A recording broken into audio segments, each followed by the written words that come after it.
Hey, what's up, beautiful souls? Happy Friday. I hope that your day is going well, and I hope that your week went well. Today, I wanted to talk about a topic that we talked about on our last episode of a podcast, and that podcast is Lights at the Round Table.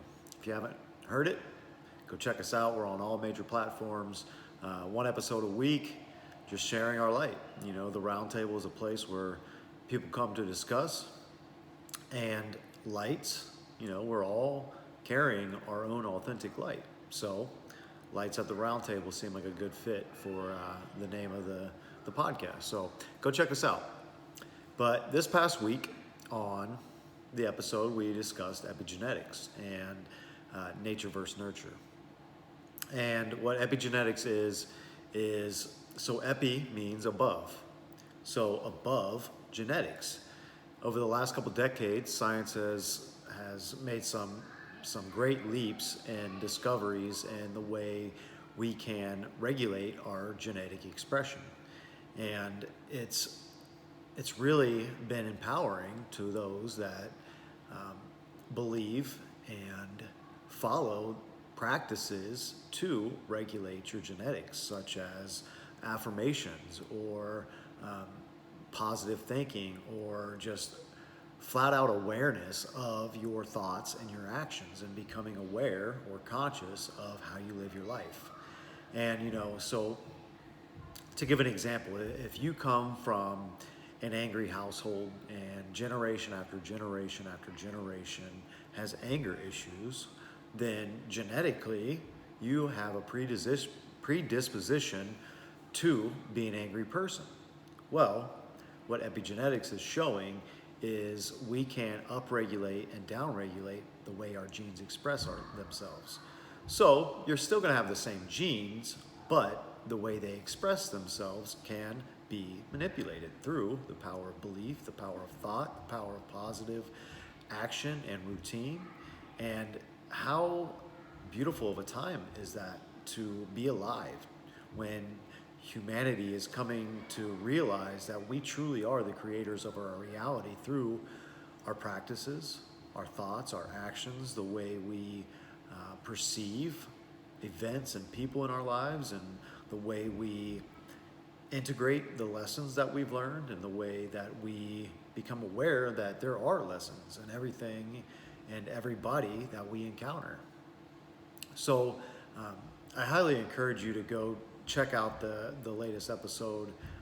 It'll be out tomorrow.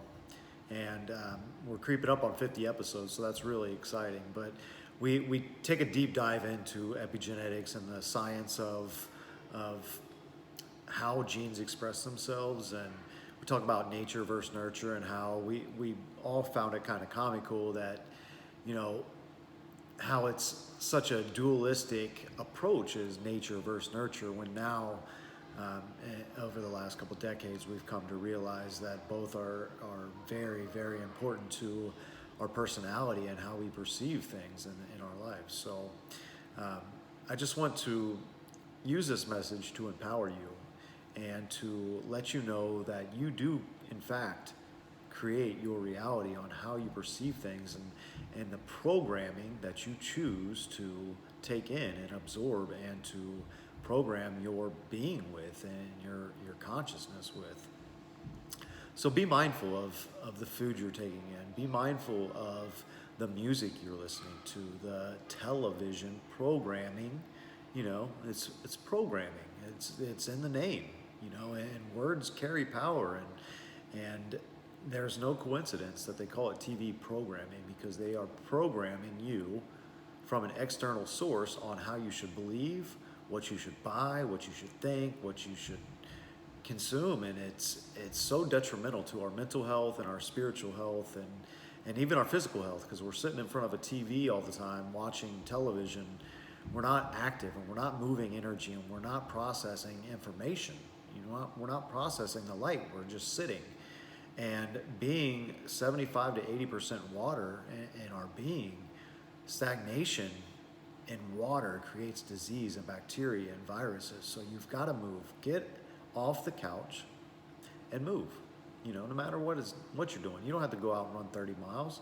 Go out and walk a mile.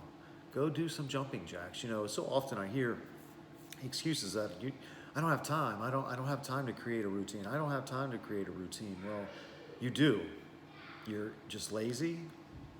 You're just making excuses for yourself, or, you know, you have a lot on your plate and you need to, or you perhaps could empty some of those things off your plate to create time for your health. Because if you don't create the time for your health, you're going to be forced to create the time for your illness. And that's no fun. So be proactive in your life. Move. Know how powerful you are. Study, learn, find topics that engage your brain and exercise that muscle. You know, one of the most underutilized muscles, and it's the most powerful muscle, is our brain, thinking muscle. We've got to think. We've got to keep that energy flowing and process things, and not let them bog us down, and not let them stop at our shoulders and neck and not process it. So now we're all tense and tight and we can barely put our shoulders down because we're so tense, and we get stress headaches and all these other ailments that just wreak havoc on our physical body. We have the ability to process all those and to move through them. So I love you guys. I hope this message finds you in a loving place, and I hope that it brings some accountability. You know, how active are you in your life? How positive or negative is your thought patterns? Who are the people you surround yourself with? Are they positive or negative?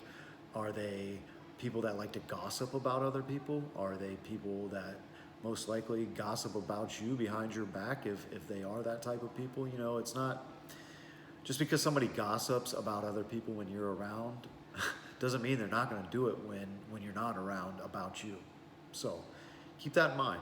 Positive thoughts, positive actions, positive people, positive music. If you want your life to be positive, you have to make the choice to usher positive things into your life.